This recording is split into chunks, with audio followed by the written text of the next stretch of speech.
Hello, welcome to Curing Children's Cancer. My name is Mark Katz. Today I'm here with a very, very fun guest. She's actually known mostly as Henry's mother, but her real name is Kathy Conheim, and she's the author of this book, What's the Matter with Henry? And the second book, Henry's World. And it's such an interesting story, but I'm going to let her tell it to you. Please help me welcome Kathy Conheim. How are you? Great. Good. Great to be here, Mark. Thank you. Henry's an interesting tale. He came into life accidentally, literally and figuratively. I'm a dog lover, and I wouldn't have ever told you I was prejudiced against cats, but actually I grew up hating cats. And it's in the book, so it's in the book, so I might as well admit it.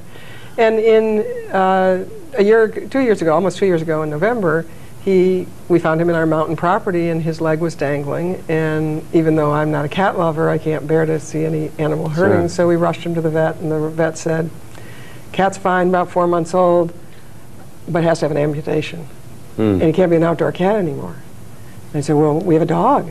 What are we going to do?" And he said, "Well, you have to have a home for him." So the long and short of it is Henry came home with us, and I started writing stories to try to deal with, who was this animal in my life? I can't believe we have a cat.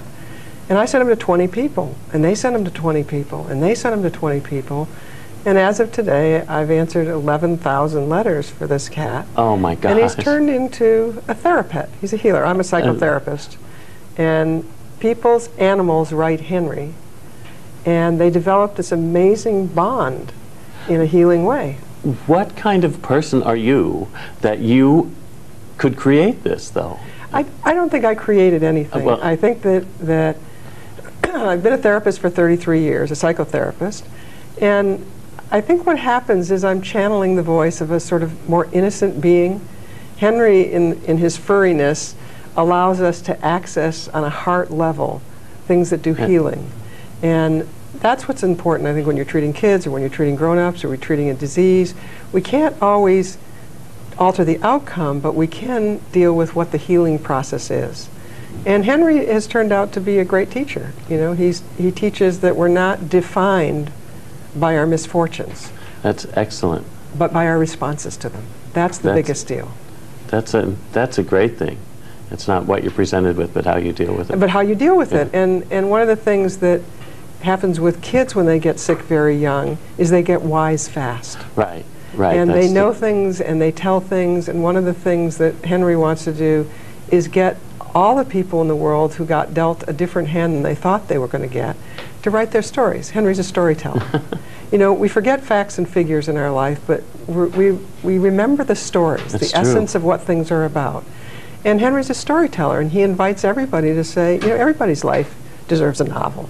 I mean, Henry's a country cat, and somehow he's gone around got to the city and got a book. Got a book and got 2 books. Better be careful, he might get a movie. He might get a movie, but his other mission is to help to extend his remaining paw to help animals everywhere in the world. So all the profits of these books, every penny, goes to help animals anywhere in the world. Now, when you say every penny, do you mean every penny? I mean every penny. I have the good fortune of being in my 60s, and I don't have to earn any money from Henry. So basically, every penny that's not in printing, and it doesn't really matter if we make the printing cost back, goes to animals. There's nobody hired. It's just me and Henry and 5,000 books in my garage. And how do you distribute the books? One by one. Word of mouth. Programs like this. Which gets us to the connection between Henry and what he's doing on the Curing Children's Cancer show, is that not only is he a great teacher and healer, but you spend a lot of time and energy getting these books to children. We get them all over. These books have gone to people it's our soldiers who have come back from Iraq who have amputations. They're in Children's Hospital in San Diego. People find Henry who seem to need a symbol of hope, of beating the odds. He refuses to lose, you know. He's just one of these, a little kitty that could, and he keeps going along, and he doesn't let his impairment hamper him.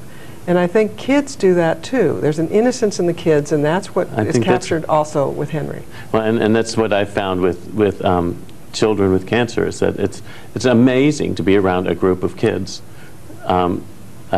There's a Camp Ronald McDonald up in Idlewild that I went to for one weekend and helped them make films, and 200 kids with cancer. You would think that that would not be a happy place, but it was the most fun, most spiritually enchanting weekend I think I've ever spent. Well, that's what I think is a surprise to people. That the people I know who have had real physical challenges in life, amputations or cancer or leukemia or something, they sort through things in a different way. There's a way of getting to the essence of things. One of my favorite books is The Little Prince, and in the book it says, "It is only the heart that sees rightly. What is essential is invisible to the eye." Henry and kids are essence beings.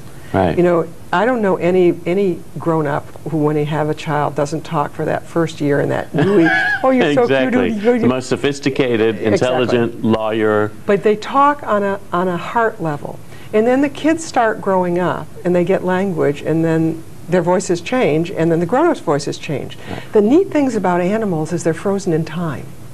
That's true. They're not going to get grow up. Their personality's not going to change much. And they don't get language, so they're not judgmental, and they're not smart-mouth, and they don't get to be a teenager. They don't do all of those things.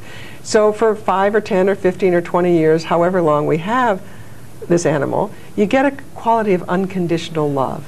And that's what Henry reaches out with, of saying, let me help you tell your story. Nobody will know what your world is like Pardon me. unless you tell your story. And when he tells a story, he can be very concrete. So when somebody says, you know, who lost a daughter, I just lost it, Henry. It's the 2nd anniversary of my daughter's death. Henry writes back and said, what did you lose? When did you last have it? And then an incredible discussion goes on around joy. I lost it when my daughter died. And then we can talk in those words. As a therapist, if I said, what'd you lose? It would sound like I was mocking you. But in an innocent child's voice, which is, I think Henry's a kid wrapped in fur, he can get away with that. So kids who are sick respond to him. There was one boy who got the Henry books, and he got given 2, one to keep for himself and one to give whoever he want. He and his 3 brothers are dying of a similar disease. He's the oldest, and he's 11. And when he brought the book to the chemotherapy place when they were getting the therapy, and they would read Henry's adventures. And then they would talk about their own adventures and their responses to it and all of those things. And at the end of it, he wrote Henry, and he said, I am more like you than anyone I've ever met in my life. Oh. And those are the kinds of things that keep me at the typewriter or the computer for hours and hours. Touching people's lives in a way that you would never had a chance to as a therapist. Never. No matter what. And Henry also teaches about prejudice and bias and variance. That's what I noticed when I was reading the book, was that there's so many different kinds of lessons here. Yeah. One of the major overcoming adversity, overcoming adversity, and that hate is learned. You can only hate what you don't understand, and that people don't understand deformity and they don't understand disability, and that's what prejudice. Exactly, fear mostly, because mostly it's fear of not knowing what the other thing is, or that it might happen to you. That's the other thing. If you get too close to it, you have to deal with your own mortality or your own issues of helplessness. But somehow doing that through an animal doesn't confront us in the same way. In the sweet way it's presented too. I mean, as you keep saying that it's sort of all channeled through you, but you must have some control over parts of it. Not you must much. have not much. It all comes out. Every so often I look and I say, what are we doing here? Really, I lost track of the story.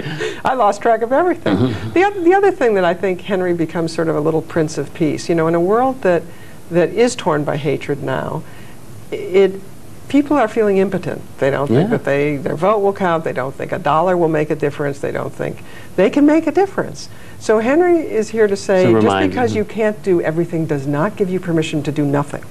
Excellent. And that's a big deal, I think, for kids to learn. And that's a great whatever thing. The kids, you know, when you talk about the camp, it's filled with joy, it's because those kids are doing something. They aren't focusing on cancer. They're focusing on each other and what to do in life and loving and camping and whatever they were there to do.